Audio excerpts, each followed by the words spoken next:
They say you can't really understand the desert until you've stood alone beneath its stars. I used to laugh at that. Sounded like something an old cowboy would say after one too many beers. But tonight, somewhere east of Marfa, Texas, with my car ticking hot behind me and nothing but mesquite scrub and a velvet sky for company, I get it. There's a quiet here that settles in your bones, the kind that feels ancient. I've driven 8 hours for this. Just me, my binoculars, and a ridiculous hope that I'll witness something unexplainable. The Marfa lights. I first read about them in a tattered issue of Unsolved Mysteries Quarterly at a gas station off I-10. Ever since, I've been obsessed. Not with ghosts, per se, but with the line where fact blurs into folklore. The official viewing area is just a gravel pad with a red-lit deck, some benches, and a plaque explaining how scientists between 2000 and 2008 debunked the whole thing. Atmospheric mirage. Headlights refracted through heat. Case closed. But then why do people still come? I adjust my binoculars and scan the distant horizon, eyes straining past the dark silhouettes of creosote and prickly pear. The air hums faintly, a mix of wind and far-off traffic. A truck barrels down Highway 90 behind me, its headlights casting a brief golden flare over the desert. Then it's gone, and the darkness thickens again. That's when I see it. A soft glowing orb, maybe the size of a basketball, low on the horizon. It pulses faintly, a cool blue-green at first, then shifts, shimmering into white. Not the sharp beam of a headlight, not a drone. It moves slowly, almost curiously, weaving between sparse trees like it's looking. I grip the binoculars tighter, my heart's beating faster now. Holy shit, I whisper. And then something weird happens. The orb brightens, not like it's getting closer, but like it's responding, like it heard me. I lower the binoculars, stunned, and blink a few times to make sure I'm not imagining it. The orb hovers just above the tree line, still flickering gently. My breath fogs slightly in the air, except it's not cold. "Hey," I call out. My voice echoes in the silence, swallowed quickly by the night. The orb flashes. Once, brightly, then motion. Out of the corner of my eye, I see someone move on the far side of the platform. A figure stepping behind one of the stone pillars near the edge. I turn sharply. A woman? She was wearing something old-fashioned. A long dress, maybe light-colored, maybe gray. But she's gone before my eyes can focus. The shadows there are thick, and there's no one else on the deck. I walk toward the spot where I thought I saw her. Nothing. I'm alone again. I scan the horizon. The orb's still there, but dimming now, fading like a dying ember. Then, gone. Snuffed out in a blink. No wind, no sound. Just the desert holding its breath. I back away from the railing and glance at the empty lot behind me. My car sits alone, half covered in dust. For a second, I consider leaving. But instead, I sit down on the nearest bench, staring out into the dark. Tomorrow, they'll say I saw headlights. That I imagined the figure. That the mind plays tricks on you when you're looking for ghosts. But something was out there. Something watched me watching it. And I think it liked being seen. The first light faded like it had never been there, swallowed by the darkness beyond the tree line. I sat still for a while on that cold steel bench, heart slowly steadying, hands still clutching the binoculars tighter than I needed to. Every now and then, I'd lift them again, scan the horizon, but the night had returned to normal, or what passed for normal in this part of Texas. The silence started getting to me. I didn't realize how long I'd been alone until I heard footsteps on the wooden planks behind me. I turned fast, half expecting to see that woman again, the one in the old dress. But instead, there was a man. Older. Weathered. Maybe in his late 60s, wearing a dusty flannel and a wide-brimmed hat that looked as much a part of him as the lines on his face. He stood by the edge of the platform, staring out over the desert like he'd been doing it his whole life. "You came alone?" he asked without turning. Yeah, I said, my voice sounding small in the empty air. Just passing through. You're not the first, he muttered, and you won't be the last. He finally looked at me. His eyes weren't unkind, but there was something behind them. Something tired, like a man who's seen too much and couldn't talk about half of it. I stepped closer. Did you see that light earlier? He nodded slowly. It's always one at first. I waited for him to explain, but he didn't. Just looked back out toward the brush. She doesn't like being watched, he said suddenly. Who? I asked, but I already knew what he meant. She'll come again. Might even talk to you this time. But if she does, you best look away.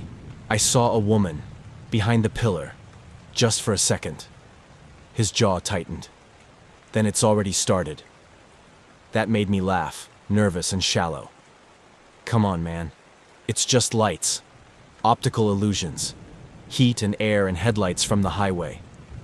He turned toward me then, real slow, and stepped close. His voice was barely more than a breath. Then why won't your phone record him? I blinked. What? Try it. So I did. I pulled out my phone, opened the camera, and held it toward the horizon. Nothing. Just black. I switched to video.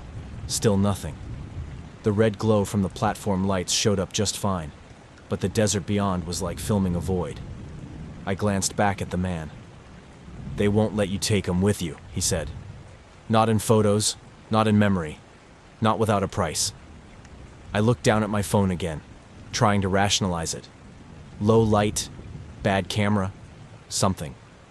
But I'd filmed in worse conditions before. When I looked up, the man was already walking away, back toward a dust-covered pickup truck parked at the far edge of the lot. The engine coughed once, caught, and rumbled away, taillights shrinking into the darkness. I was alone again.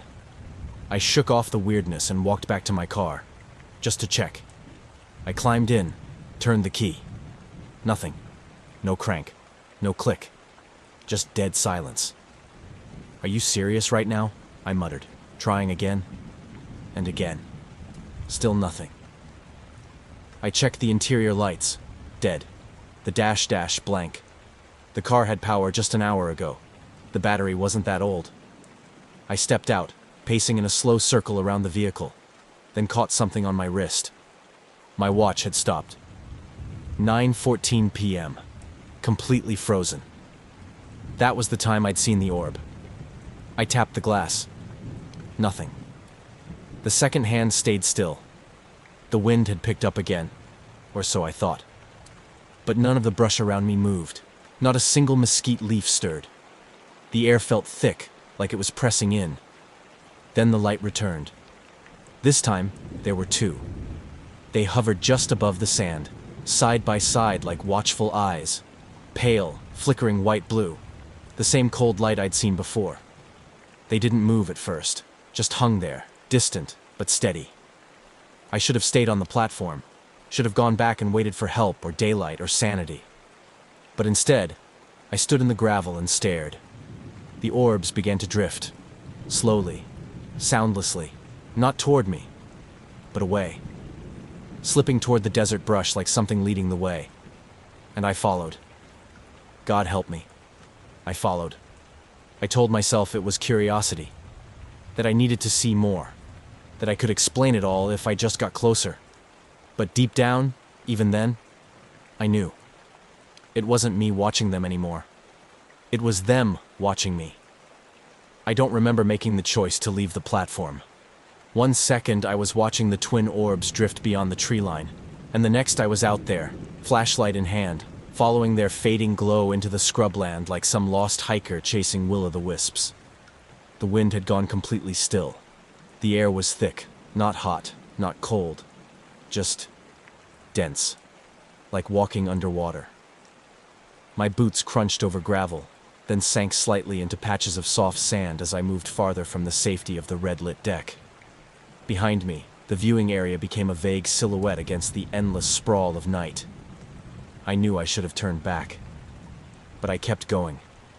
The lights were gone now, but something inside me itched, a pulling sensation in my chest, like an invisible thread reeling me deeper into the desert. My flashlight flickered, not enough to panic, just enough to remind me that I was alone, unprepared, and too far from civilization. I stopped to catch my breath and scanned the ground ahead. That's when I saw the footprints. I didn't notice them at first. They were so faint, so shallow in the sand they could have been mistaken for animal tracks. But as I looked closer, I realized they were human. Barefoot. Small. Definitely not mine. They ran parallel to my own prints, side by side, like someone had been walking with me the entire time. I spun around. Nothing behind me. Just dark desert and silence. I leaned in and followed the footprints with my light.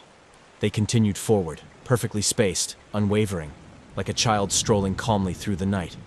My chest tightened, and then, humming. Faint. Off-key. Like someone trying to remember the melody of a lullaby they hadn't sung in decades. It was coming from up ahead. I know what fear feels like. I've hiked through forests at night, camped alone on cliffsides, wandered old cemeteries at midnight for the thrill. But this was different. This was the kind of fear that doesn't start in the brain. It crawls up from the gut, thick and heavy like wet sand in your stomach. A primal warning that you've crossed into somewhere you weren't supposed to be. Mama says don't look at her too long. The voice was a whisper, high and trembling, like a child speaking from under the covers. I froze. "Who's there?" I called out, trying to keep the shake out of my voice. "Are you okay? Do you need help?" No answer. The flashlight beam trembled slightly in my hand as I swept it across the landscape. Sagebrush, creosote, gnarled mesquite trees with branches twisted like reaching hands, and then nothing. The wind picked up, or so I thought, but the brush didn't move. The trees swayed gently, but the air around me stayed dead still. I took a cautious step forward. The footprints veered slightly left now, curving toward a small rise in the terrain. The humming returned. This time, it was closer. I backed away. Then something passed between the trees. Not a figure exactly, more like a shift in the light, a shimmer that bent reality like heat over asphalt. I raised my flashlight toward it, heart hammering, but there was nothing. I turned back toward the platform. I couldn't see it anymore. No lights, no familiar shape, just desert, dark and endless in all directions. And that's when I understood. I hadn't wandered off the path. The path had moved. The stars above were the same, but the land beneath my feet no longer followed the rules. Time felt stretched, like hours might have passed without me knowing. My phone was dead, my watch still stuck at 9:14, and the horizon offered no sense of direction. Somewhere behind me, the lullaby hummed again. Slower now. Sadder. I didn't run. I just kept walking, one step at a time, through sand and dust and silence, pretending I still had a choice in where I was going. But deep down, I knew. I was being led. I don't know how long I walked. Maybe minutes, maybe hours. The desert doesn't measure time the way the rest of the world does. My legs were beginning to ache, and the sand was colder now beneath my boots. Somewhere behind me, the platform, the highway, the safety of lights and explanations, all of it had vanished into the dark. That's when I saw it. Not a light this time, but something even older. A sliver of rusted metal caught my flashlight's beam, rising crookedly from the earth like a forgotten bone. I brushed away the dirt and weeds around it, revealing the bent skeleton of an old railroad marker. Wooden post, barely standing.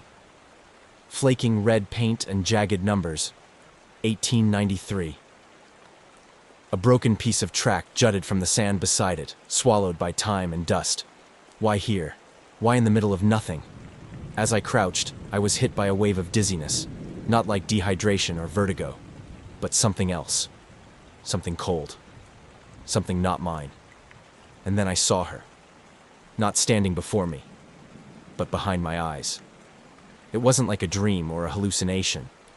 It was clearer than that. Sharper. A vision. She stood by the tracks, her back to me, wind pulling at her thin dress. Lace frayed at the edges, boots sunken in the dirt. She was holding something. A letter? No, a photograph. Her shoulders trembled. A train whistle blew in the distance, long and mournful, but no train came. Only silence. I blinked, and the world snapped back. Just desert and rust. No woman, no sound. I staggered up, flashlight sweeping across the terrain as if to chase away whatever had crawled into my mind. The beam caught movement. The light. It had returned, but closer this time. Low to the ground and no longer alone. 3 orbs now, drifting quietly through the mesquite like silent observers. Then something moved behind them. She stepped out again. Not in my mind this time. She was there, in the flesh, or whatever she had left of it. Pale face, ashen and soft in the light. Eyes sunken but wide, too wide. Her dress dragged behind her like it had soaked through time. Torn in places, hem shredded. Dust clung to her sleeves. But it was her face that locked me in place. Not because it was terrifying, but because it looked hollow. Like someone who had waited too long for something that never came. She raised one hand, not beckoning, not threatening, just reaching. And then, slowly, she turned. She walked backward, one foot after the other, never breaking eye contact. The light behind her shimmered and flared, growing brighter as she stepped into it. Her shape blurred, dress, skin, hair all melting into the glow. And then she was gone. The orbs winked out like snuffed candles. I stood there, frozen. The desert was silent again. Not calm, but watching. I turned to run. Only I didn't know where to go. The stars overhead looked the same, but the land beneath them didn't. The path I'd taken, the brush, the marker, the hills, it had all shifted. No tire tracks, no footprints. Just open desert in every direction. No platform, no road, no way back. I picked a direction and started walking. Fast. Heart hammering.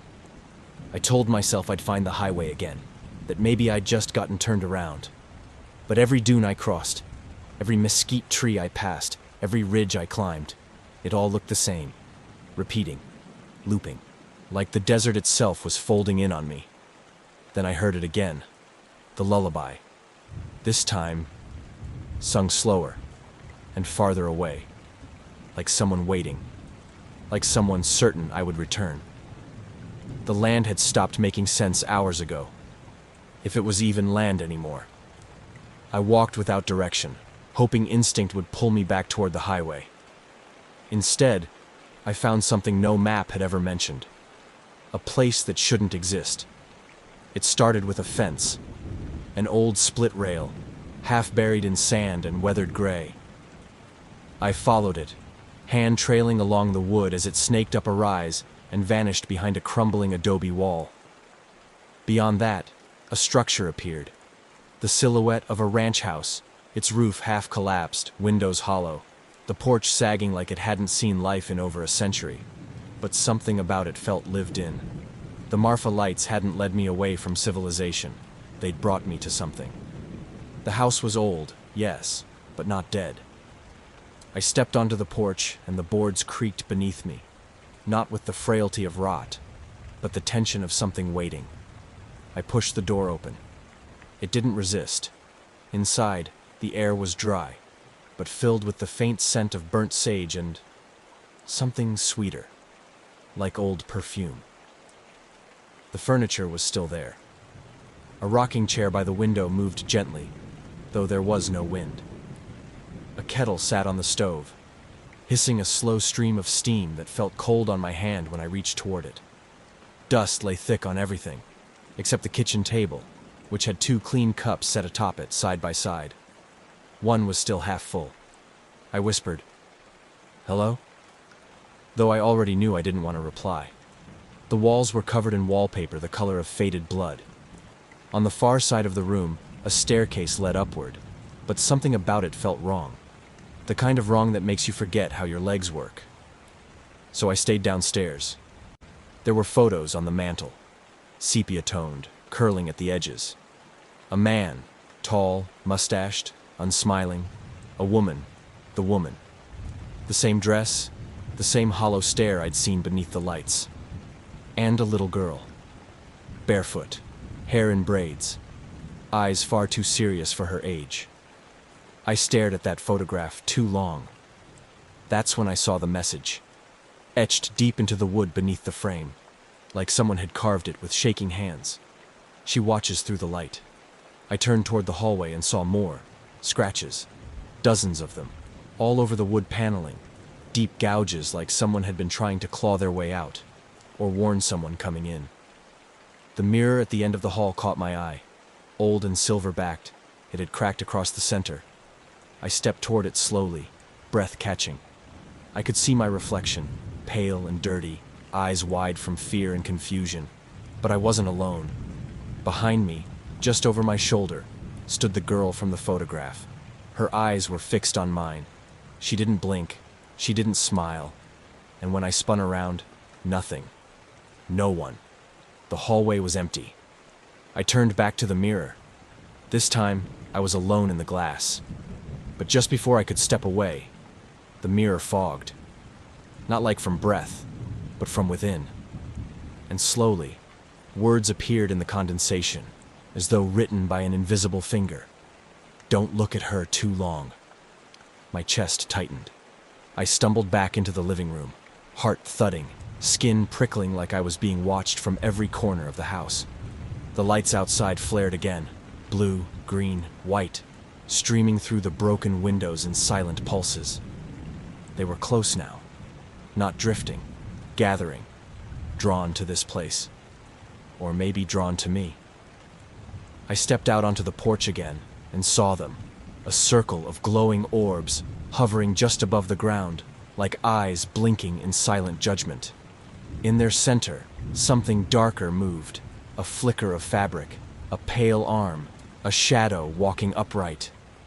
I backed into the doorway, too afraid to run, too afraid to speak. The lights didn't chase. They just pulsed in rhythm, waiting.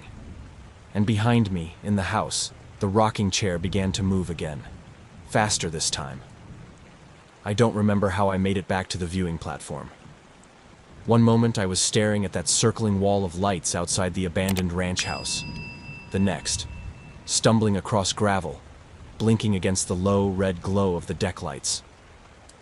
The house was gone. Just gone. The fence, the porch, the creaking rocking chair, swallowed by the desert as if I had imagined the whole thing. But I know I hadn't. My boots were still coated in its dust. The platform was empty now. Not a soul in sight. The silence was heavier than before, almost too still. The kind of quiet that prickles your skin, like something's waiting for you to speak first.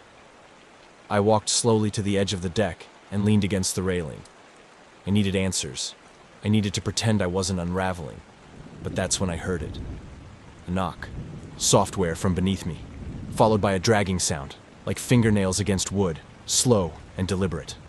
I froze. Then another knock, closer to the center of the deck now. I knelt, pressed my ear to the planks. Silence. Then, knock. Drag. Knock. Drag. I scrambled to my feet, heart thudding. There was a small service panel near one of the benches, probably used for maintenance or storage. I dropped to my knees, pried it open, and there it was. A stack of old leather-bound journals, their pages curled with age, some brittle, some warped from moisture. I pulled one out and flipped to the first page. April 6th, 1901. The handwriting was fine and spidery, like it had been written in a hurry. They call them lights, but they are not light at all.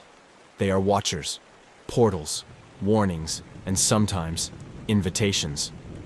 Another entry. The woman walks the track still. She walks backward into the glow, calling for her daughter. But the thing that came was not her child. My mouth went dry. Another. I buried the last page beneath the north post. I couldn't let them read what she became. The deck began to tremble, just slightly at first, like the platform was settling on the gravel. then stronger. A humming sound rose from beneath, deep, droning, almost mechanical. The journals in my hand vibrated. I dropped them and backed away, just as a glow began to seep between the cracks in the wood. White, then green, then a sickly blue. The orbs, they weren't coming from the desert anymore. They were beneath the platform. They rose slowly, phasing through the boards like steam through floorboards. But they weren't heat. They weren't even solid. They were something else. One brushed my arm, cold, electric, paralyzing. And then she appeared, right in front of me, closer than ever. The woman. But she wasn't fully a woman anymore. Her face was blurred, like smoke held in the shape of a memory. Her eyes were hollow, lips pale and cracked. Her dress hung from her frame like it had grown into her skin. One hand reached toward me. Not fast, not threatening, just steady. Her voice scratched out of her throat like dry leaves scraping across stone. "You looked too long." I stumbled back, knees hitting the deck. The lights flickered wildly now, spiraling above and below me, encircling the entire platform. I tried to crawl away, but the boards shook so violently I could barely move. Her hand came closer. I saw something in her palm. A small object, clutched tightly, like she'd been holding it for over a century. A child's shoe. Old. Leather cracked. Tiny. And suddenly I understood. This wasn't vengeance. It was grief. Endless, devouring grief that had twisted into something else when the desert refused to give her back what was lost. And now she watched through the light, searching for the next.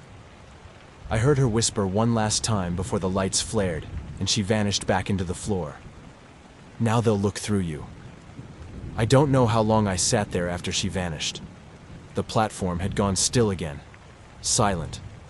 My hands were shaking from cold, or fear, or whatever happens to your body when it touches something not of this world. My fingers still tingled from where that light passed through me. I should have left. But the truth was, I didn't know where to go anymore. The desert didn't feel like a place you escaped from.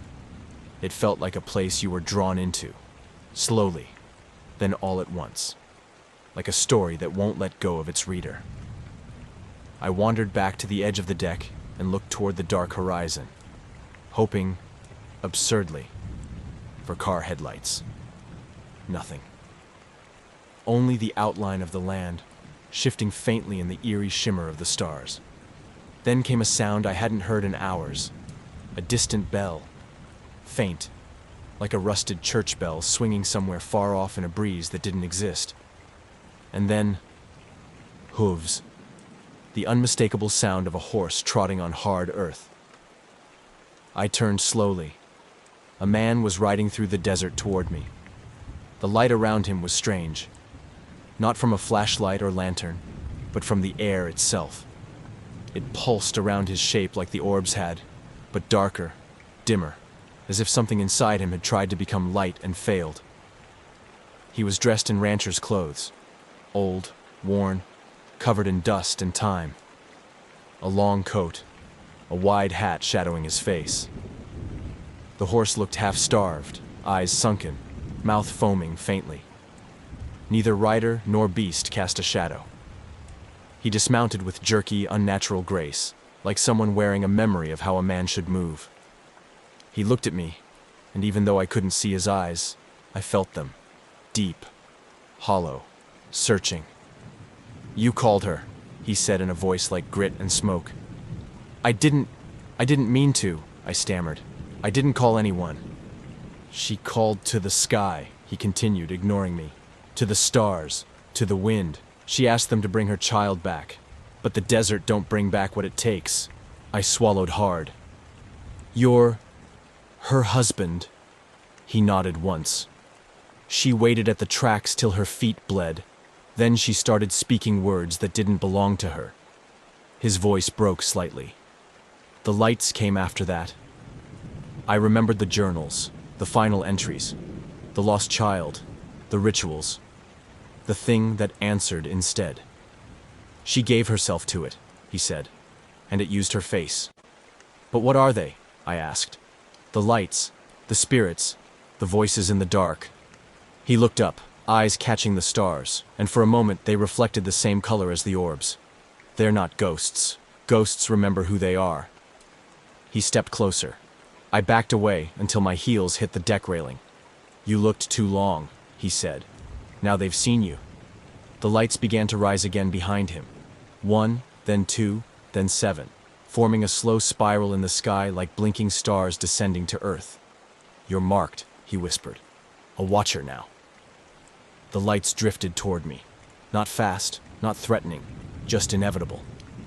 I just wanted to see them, I said, pleading. That's all, I didn't want this.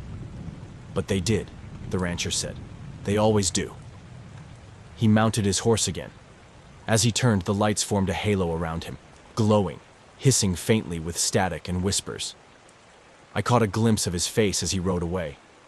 It wasn't a face anymore, just a stretched, flickering impression, like a photograph burnt at the edges, constantly erasing and returning. I collapsed to the platform, gasping, dizzy, and then lights again. Not orbs, headlights. A car. A real one. Coming down the road.